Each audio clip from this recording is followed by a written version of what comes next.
Même si quelques anciens parlent encore de smash, le mot dunk s'est imposé au fil des années en France pour désigner ce geste qui consiste pour un joueur à, j'ouvre les guillemets, effectuer une claquette pour faire entrer le ballon dans le cercle sans quitter la main.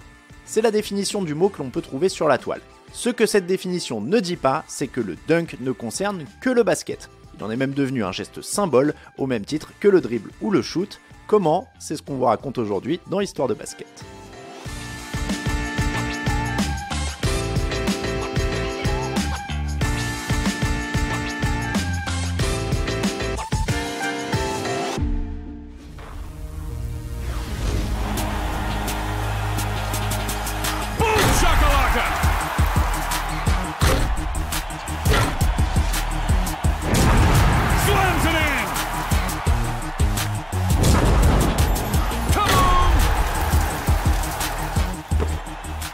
Pour les érudits du jeu ou pas, le dunk incarne le basket dans sa dimension la plus spectaculaire et la plus sexy. Il suffit de jeter un œil chaque matin au top 10 pour constater qu'il s'est imposé comme une image de référence.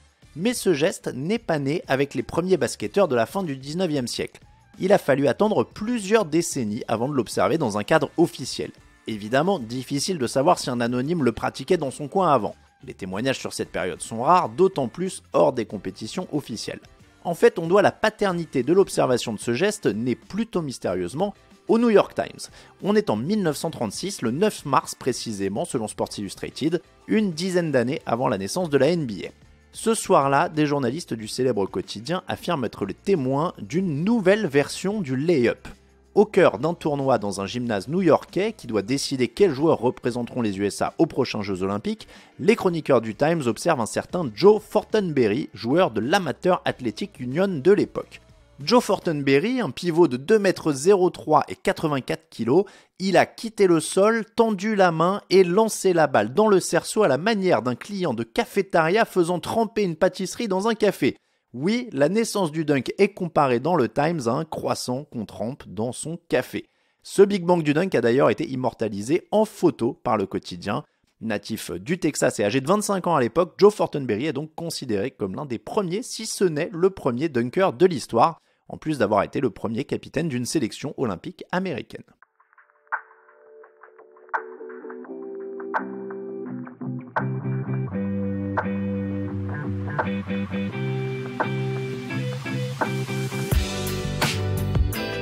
Difficile quand même d'être certain que Joe Fortenberry soit bien le premier, d'autant que The Daily Beast rapporte qu'un an plus tôt, en 1935, un autre journal avait déjà employé le mot dunk pour résumer un match sans qu'on sache précisément à quoi l'expression faisait référence.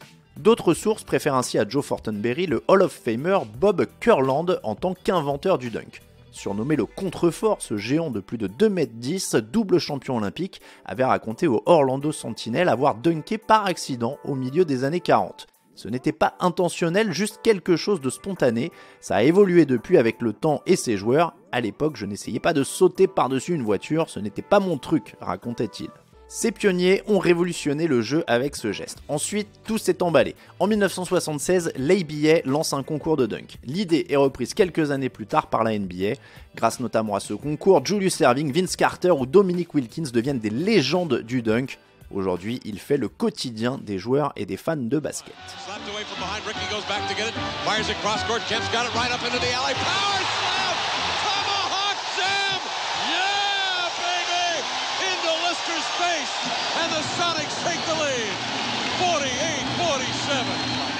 A Smith screen, Posey will defend. Oh!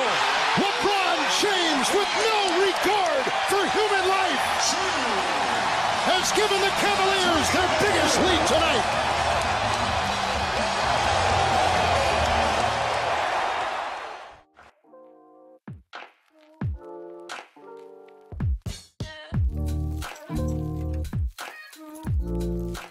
De ce geste exceptionnel, il est devenu banal et la NBA les comptabilise depuis 1996. Pour briller en société, sachez que c'est Dwight Howard qui est le plus gros dunker de l'histoire avec près de 3000 dunks en carrière. Ce même Howard a aussi remporté le concours de dunk All-Star Game, preuve qu'on peut mêler puissance et créativité.